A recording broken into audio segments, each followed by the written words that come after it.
કેમ છો વિદ્યાર્થી મિત્રો? આપણે ગયા અંકે આલ્કીનના ભૌતિક ગુણધર્મોનો અભ્યાસ કરેલો હતો. હવે ખૂબ જ રસપ્રદ અને ખૂબ જ મહત્વના આ આલ્કીનના રાસાયણિક ગુણધર્મોનો અભ્યાસ આપણે આજથી શરૂ કરીએ છીએ. શા માટે આલ્કીનના રાસાયણિક ગુણધર્મો સૌથી મહત્વના છે? તો કંઈક રીઝન તો એવું છે કે આલ્કીનના રાસાયણિક ગુણધર્મો વધુ છે.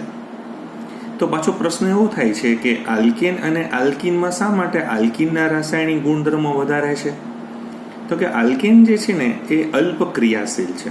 એટલે તમને કદાચ ખબર હોય તો આપણે આલ્કેનની અંદર વિસ્થાપન છે કે ઓક્સિડેશન પ્રક્રિયા છે, એવી જ બધી સામાન્ય પ્રક્રિયાઓનો આપણે અભ્યાસ કરેલો હતો.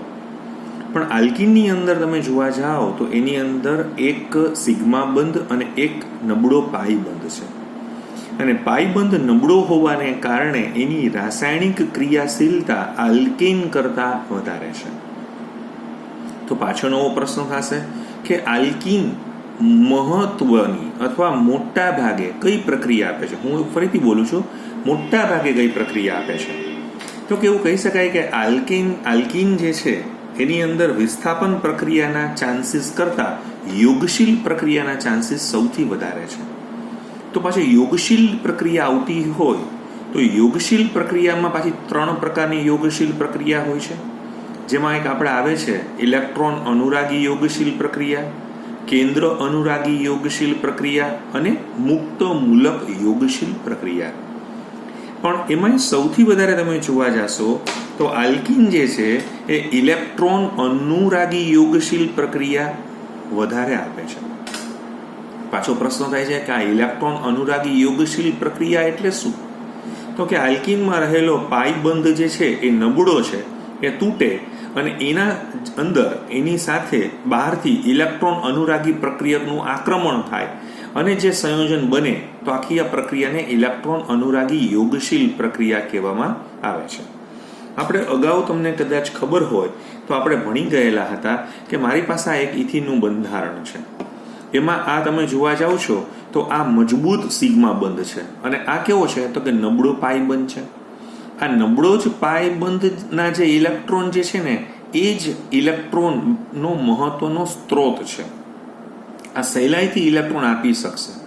એટલે શું થાય તો કે કોઈ ઇલેક્ટ્રોનની ઉણપ, સપોઝ કે ત્યારે મારી પાસે આ એક સ્પીસીસ છે કે જે ઇલેક્ટ્રોનની ઉણપ ધરાવે છે, તો આની પાસે ઇલેક્ટ્રોન છે અને આની પાસે ઉણપ છે. તો આ જે છે એ આની સાથે જોડાઈ જશે, પાઈબંધ તોડી અને આ પ્રક્રિયક આખો અંદર દાખલ થશે. એટલે ઇલેક્ટ્રોનની ઉણપ ધરાવતા પ્રક્રિયકો, જેને આપણે તમને કદાચ ખબર તો ઇલેક્ટ્રોન અનુરાગી પ્રક્રિયકો, જેને અમે ઇંગ્લિશમાં ઇલેક્ટ્રોફાઇલ કહેવામાં આવે છે, એ આ પાઈ ઇલેક્ટ્રોન દ્વારા આકર્ષાય એટલે ઇલેક્ટ્રોન અનુરાગી પ્રક્રિયા આપતા હોય છે.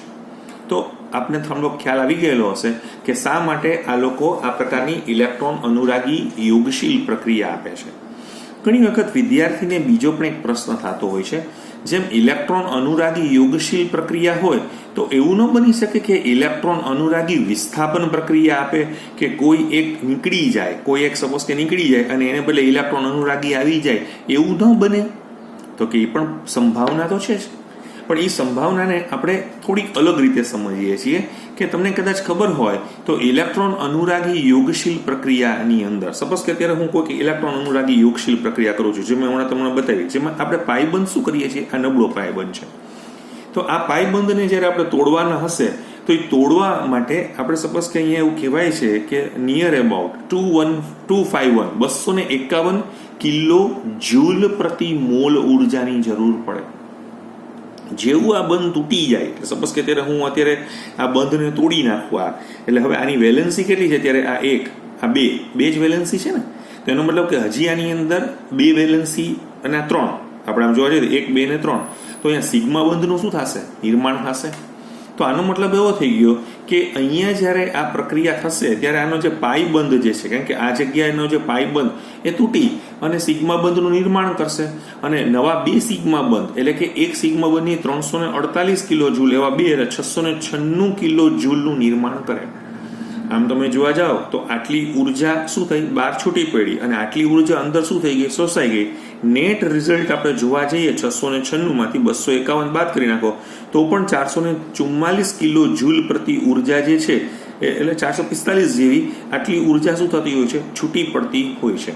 હવે આવકબાવના નિયમ મુજબ તમને બધાને ખબર જ છે કે જેમ વધુ ઉર્જા છૂટી પડે એમ સંયોજન વધુ સ્થિરતા પ્રાપ્ત કરતું હોય છે. તો આને કારણે જે છે એ આ ઇલેક્ટ્રોન અનુરાગી યોગશીલ, જ્યારે તમે વિચારો કે સપોઝ કે મારે વિસ્થાપન કરવું હોય તો તમારે પહેલાં તો સિગ્મા બંધ તોડવો પડશે અને નવો એક સિગ્મા બંધનું નિર્માણ થશે. તો એની અંદર તમને રિઝલ્ટમાં એવો તમને કંઈ જેને કહેવાય ને કે ચોખ્ખો નફો નહીં દેખાય. જે નફો અહીંયા આપણને જોવા મળે છે ઉર્જાના રેફરન્સમાં, કેમ કે આમ તમે જોવા જાઓ તો કોઈ પણ રાસાયણિક પ્રક્રિયાની અંદર જે ઉર્જાનો ફેરફાર થતો હોય ને એ આમ બુક્સ ઓફ એકાઉન્ટ્સ જેવો છે, વ્યાપારની ખાતાવહી જેવો હોય છે. એને કારણે તમને આ પ્રક્રિયા જે છે એ અહીંયા ઇલેક્ટ્રોન અનુરાગી યોગશીલ પ્રક્રિયા તમને વધારે જોવા મળે છે. એટલે હવે એનો મતલબ એવો થઈ ગયો કે હવે આપણે શું સમજવાનું છે, તો કે આપણે આલ્કીનની ઇલેક્ટ્રોન અનુરાગી યોગશીલ પ્રક્રિયા ઉપર આપણે આપણું ધ્યાન કેન્દ્રિત કરીએ છીએ. પાછો એક પ્રશ્ન થાય છે કે શું આલ્કીન માત્ર ને માત્ર યોગશીલ પ્રક્રિયા આપે, તો કે ના, આલ્કીન યોગશીલ પ્રક્રિયા પણ આપી શકે છે. આલ્કીન જે છે એ વિલોપન પ્રક્રિયા પણ આપી શકે છે. આલ્કીનનું ઓક્સિડેશન થાય છે, જેમાં તમે એનું દહન કરી શકો છો, તમે એનું ઓઝોનોલિસિસ કરી શકો છો, અને એનાથી પણ વધારે આલ્કીનનું બહુલીકરણ પણ થાય છે.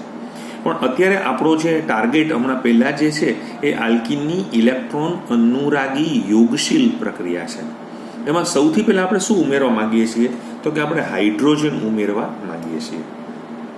બહુ જ ધ્યાનથી તમે આલ્કીનના રેફરન્સમાં તમે જોવાનો પ્રયત્ન કરશો તો આ હાઇડ્રોજન કેવી રીતે આપણે ઉમેરી શકાય, તો કે તમારી પાસે, આપણે તો ઓલરેડી આ ભણી જ ગયેલા છે કે મારી પાસે આલ્કીન છે, હવે એના ઘરમાં આપણે અહીંયાથી હાઇડ્રોજન દાખલ કરશું એટલે પહેલાં તો હાઇડ્રોજનને કેવી રીતે મારે દાખલ કરવો પડશે, તો કે એક H પ્લસ થઈ જવું જોઈએ, એક H માઇનસ થઈ જવું જોઈએ. એ H પ્લસ ઇલેક્ટ્રોન અનુરાગી છે, એ આની સાથે આકર્ષાઈ જશે, આ તૂટી જશે એટલે એક બાજુ H દાખલ થશે, એટલે આ બાજુ H પ્લસ દાખલ થશે તો એનો મતલબ કે આ બાજુ શું થઈ જશે, H માઇનસ દાખલ થશે. બહુ સિમ્પલ વસ્તુ છે. તો આ બધું પાછું H પ્લસ અને H માઇનસ કરે કોણ, તો કે એ ઉદ્દીપક દ્વારા થતું હોય. એટલે ઘણી બધી વખત અમે એવું કહીએ છીએ કે આ જે હાઇડ્રોજન ઉમેરાય છે એને ક્યારેક કેટાલિટિક હાઇડ્રોજિનેશન પણ કહેવામાં આવે છે. ઘણા બધા લોકો તો એને રિડક્શન બોલે છે, કે જે પ્રક્રિયામાં હાઇડ્રોજન ઉમેરાતો હોય તો એને આપણે શું કહેવું જોઈએ, રિડક્શન પ્રક્રિયા કેવી જ જોઈએ, રાઈટ. તો હવે આ જે રિડક્શન પ્રક્રિયા આપણે જે જોવા માંગીએ છીએ એમાં તમારી પાસે ઇથિન છે, અને આ ઇથિનની આપણે હાઇડ્રોજિનેશન પ્રક્રિયા જે છે એ રેની નિકલ ઉદ્દીપકમાં, તમને બધાને ખબર છે કે રેની નિકલ ઉદ્દીપક જે છે એ ખૂબ જ જેને કહી શકાય કે અગત્યનો આપણો એક વિશિષ્ટ પ્રકારનો નિકલ હતો, જેની આપણે અગાઉ ચર્ચા આલ્કેનમાં કરી ચૂકેલા છે. જો તમારી પાસે આ ન હોય તો પ્લેટિનમ પેલેડિયમ પણ ચાલે, પણ આપણે ખબર છે કે સસ્તું અને સિદ્ધપુરની જાત્રા એટલે રેની નિકલ છે. તો અહીંયા તમે જોશો તો આના H પ્લસ અને H માઇનસ, એટલે એક બાજુ સપોઝ કે ત્યારે પાઇપ બંધ, આ બાજુ શિફ્ટિંગ થઈ ગયું તો આ બાજુ માઇનસ આવી ગયું, આ બાજુ પ્લસ આવી ગયું, તો પ્લસ પાસે આનો માઇનસ આવશે અને માઇનસ પાસે આનો પ્લસ આવશે, તો તમને ઇથેન મળી જશે. જેટલા કાર્બન છે એટલા જ કાર્બન ધરાવતો તમને આલ્કેન પ્રાપ્ત થઈ ગયેલો છે. અસંતૃપ્તમાંથી સંતૃપ્તમાં રૂપાંતર થઈ ગયેલો છે.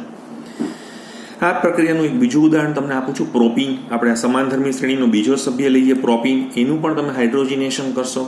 હવે આમાં છે ને હું રેની નિકલ નથી લેતો, સામાન્ય નિકલ લઉં છું એમ. તો તમારે થોડુંક ટેમ્પરેચર આપી દેવું પડશે, 250 થી 300 ડિગ્રી જેવું તાપમાનની તમારે જરૂર પડશે, અને અહીંયા તમને પ્રોપીન પ્રાપ્ત થશે. તમને કદાચ ખબર હોય તો આલ્કીનમાંથી આલ્કેન બનવાની આ જે પ્રક્રિયા છે આલ્કીનમાંથી આલ્કેન બનવાની આ પ્રક્રિયા સૌપ્રથમ સેબેટિયર અને સેન્ડ્રન્સે સમજાવેલી હતી. આપણે અગાઉ પણ આની આલ્કેનમાં ચર્ચા કરી ચૂકેલા છીએ. તમે એના વિડીયોઝ જોશો તો તમને ખ્યાલ આવી જશે કે એ સેબેટિયર સેન્ડ્રન્સ રિએક્શન્સ તરીકે પણ ઓળખાય છે. પણ આ છે ને આપણી બુકમાં લખેલું નથી, પણ જે સ્પર્ધાત્મક પરીક્ષાઓની તૈયારી કરતા હોય છે જેમ કે JEE, નીટ, તો એને તો આ ખાસ ધ્યાનમાં રાખવા જેવું રહેશે. એટલે રિડક્શન તમે કહી શકો છો, હાઇડ્રોજિનેશનમાં કેટાલિટિક હાઇડ્રોજિનેશન કહી શકો છો. ભવિષ્યમાં તો હું તમને બહુ ઊંડાણપૂર્વક પણ આની હું ચર્ચા કરીશ કે જ્યારે તમે આના ઘરમાં હાઇડ્રોજન દાખલ કરો ને, સપોઝ કે, તો અહીંયા હાઇડ્રોજન H પ્લસ અને H માઇનસ એક જ જગ્યા ઉપરથી દાખલ થઈ જશે. એવું નથી કે અહીંથી H પ્લસ થશે અને અહીંથી H માઇનસ થશે. એટલે એવા પ્રકારના એડિશનને અમે સીન એડિશન કહીએ છીએ. સીન એટલે એક જ બાજુથી એડિશન થાય. એક કેવું હોય, એન્ટી એડિશન હોય, એક અહીંથી આવે અને એક અહીંથી આવે. પણ એવું આના કેસમાં બનતું નથી, કારણ કે હાઇડ્રોજનનું કદ બહુ નાનું હોવાને કારણે એ લોકો સીન એડિશનથી જોડાયેલા હોય છે. એટલે આ સીન એડિશન પ્રોસેસ છે. આ આપણે પહેલા વાત થઈ ગઈ છે અને એ છે હાઇડ્રોજિનેશન. હવે આપણે નેક્સ્ટ પોઈન્ટ આપણે દેવા માંગીએ છીએ અને એ છે હેલોજિનેશન. હવે પ્રશ્ન છે કે હેલોજિનેશન આપણે બધાને ખબર છે કે કોઈ પણ આલ્કીન કે જે પાઇબંધ ધરાવે છે એમાં આપણે હેલોજન ઉમેરવાનો છે. હેલોજનમાં તમે ફ્લોરિન ઉમેરી શકો છો, ક્લોરિન ઉમેરી શકો છો, બ્રોમિન ઉમેરી શકો છો, આયોડિન ઉમેરી શકો છો.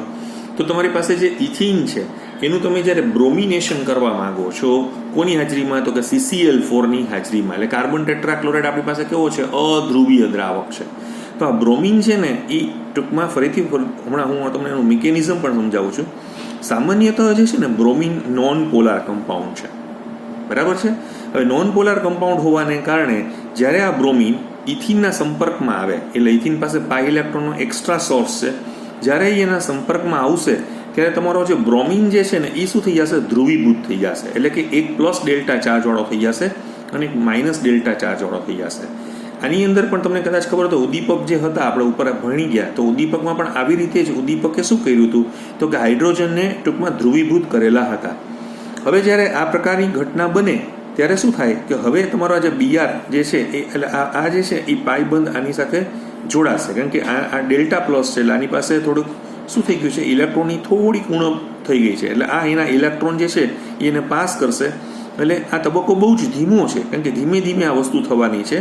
એટલે CH2CH2Br નામનું આખું એક ચક્રીય હેલોનિયમ સંયોજનો બની જશે. આ બહુ અસ્થિર સંયોજન છે, લાંબા સમય સુધી ટકવાનું નથી. એટલે શું થશે, બ્રોમિનની વધુ વિદ્યુત ઋણતા હોવાને કારણે આ ખેંચી લેશે. એટલે CH2CH2Br પ્લસ, એટલે આ તમે બહુ ધ્યાનથી તમે જોશો તો આ કાર્બોકેટાયન બનેલો છે. એટલે આના ઉપરથી તમને કંઈ સમજાણું કે આ પ્રક્રિયા જ્યારે આપણે ઇલેક્ટ્રોન અનુરાગી યોગશીલ પ્રક્રિયા છે ને એ વાયા કાર્બોકેટાયન થઈને જતી હોય છે અને પ્લસ Br માઇનસ છૂટો પડ્યો છે. આ તમારું પદ 1 છે. આ પદમાં થયું શું, તો કે આ પદમાં તમારો જે Br પ્લસ હતો ને એનો એટેક થયો છે. Br પ્લસ સ્વભાવે કેવો હતો, તો કે ઇલેક્ટ્રોન અનુરાગી, અને તબક્કો કેવો છે, ધીમો છે. એટલે પ્રક્રિયાના વેગનો નિર્ણય કોણ કરશે, તો કે આ તબક્કો કરશે. તો આ તબક્કા ઉપરથી પ્રક્રિયાનું નામ આપવામાં આવે તો આનું નામ શું થઈ ગયું, તો કે ઇલેક્ટ્રોન અનુરાગીનો આના ગર્ભમાં એટેક થયો. તો આ ઇલેક્ટ્રોન અનુરાગી યોગશીલ પ્રક્રિયા તરીકે ઓળખાતું હોય છે. એટલે આ ચક્રીય હેલોનિયમ સંયોજનો આ સ્ટેપ 1 છે અને આ જ વેગનો નિર્ણય, પ્રક્રિયાનો નિર્ણય લેશે. હવે એકવાર આ પ્લસ અને આ વસ્તુ બની ગઈ છે એટલે આ પ્લસ ચાર્જ છે ને હવે તમારો ઓલું જે Br માઇનસ બાકીનો રહી ગયેલો હતો એ આની સાથે એટેક કરશે. એટલે આ હવે કોણ છે, આ ન્યુક્લિયોફાઇલ થઈ ગયો છે. હવે આ ન્યુક્લિયોફાઇલ એના ઘરમાં આક્રમણ કરશે, બહુ ઝડપથી કરશે, કારણ કે માઇનસ પ્લસ ચાર્જ પહેલેથી દેખાય જ છે. અને કોઈ પણ ઝડપી પ્રક્રિયા હોય તો આપણે બધા જાણીએ છીએ કે આ કોઈ પણ ઝડપી પ્રક્રિયા થતી હોય તો એ રાસાયણિક વેગ નક્કી કરવા માટે વપરાતી નથી. એટલે તમે શું જોયું, તો કે Brનો અહીંયા એટેક જે છે ને એક બાજુથી થયો છે અને બીજા Brનો એટેક બીજી બાજુથી થશે. એટલે સામે એટેક આવશે. ઉપર કેવા આવતા હતા, એક બાજુથી જ એટેક થતા હતા. એટલે ઘણી વખત અમે આને એન્ટી એડિશન કહેવામાં આવે છે. આ થોડુંક તમને મિકેનિઝમ સમજાવવાનું રીઝન એવું છે કે અહીંયાથી પણ તમે સમજો ને ભવિષ્યમાં પણ આપણે હજી આ મિકેનિઝમ દ્વારા જ આ પ્રક્રિયાને બીજી વખત જ્યારે આપણે હેલો આલ્કેનની બનાવટ કે એ બધું હશે ત્યારે પણ આપણે આને સમજવાનો પ્રયત્ન કરશું.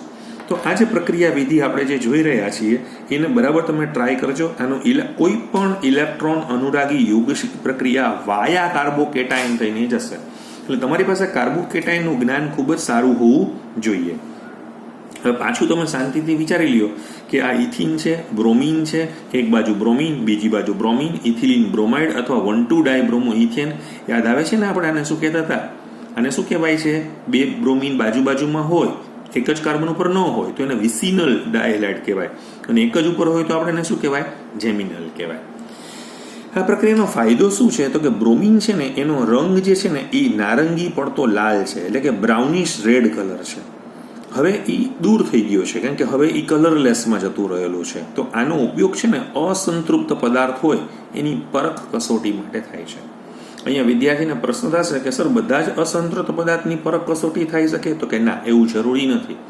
જ્યાં રેઝોનન્સ થતું હશે, જ્યાં એરોમેટાઇઝેશન થતું હશે તો ત્યાં કદાચ તમને આ ઘટના અસંતૃપ્તતાની જોવા નહીં મળે, કારણ કે વધારે સ્ટેબલ થઈ ગયેલું હશે તો આ વસ્તુ પોસિબલ નથી. કારણ કે ત્યાં અહીંયા પાઈ ઇલેક્ટ્રોન છે ને મુક્ત છે. એટલે કે મારી લેંગ્વેજમાં હું કહું તો આ બે કાર્બનની વચ્ચે પાઈબંધ નબળો પડ્યો છે. ઓલામાં તો પાઈબંધ છે ને એ સતત આખી રિંગમાં ફરતો હોય અથવા સ્વસ્પંદનમાં ભાગ લેતો હોય એટલે એ અવેલેબલ ન થાય. એટલે કહીએ છીએ કે બ્રોમિનનો લાલ નારંગી રંગ દૂર થશે અને અસંતૃપ્તતાની પરખ કસોટી છે. 10મા ધોરણમાં પણ તમને કદાચ ખબર હોય તો આ બ્રોમિન જળનો બદામી રંગ દૂર કરે છે એવો શબ્દ પ્રયોગ તમે કરી ચૂકેલા છો. બીજું ઉદાહરણ આપણે જોઈએ છીએ અને છે પ્રોપિનનું છે. આ પ્રોપીનનું આપણે ક્લોરિનેશન કરવું છે. કોની હાજરીમાં? તો કે ઇથરની હાજરીમાં. બહુ સિમ્પલ છે, એક બાજુ અહીંયા ક્લોરિન, બીજો ક્લોરિન અહીંયા, એટલે પ્રોપિલિન ક્લોરાઇડ પણ બોલી શકો છો, અથવા IUPAC નામ પ્રમાણે 1,2-ડાયક્લોરોપ્રોપેન પણ કહેવામાં આવે છે. આવા તમે ઘણા બધા એક્ઝામ્પલ્સ લઈ શકો છો, પણ અત્યારે આપણે સાવ બેઝિક એક્ઝામ્પલ્સને એની સમાનધર્મી શ્રેણીના પહેલા 2 સભ્યોના જ આપણે એક્ઝામ્પલ્સ અહીંયા ધ્યાનમાં રાખેલા છે.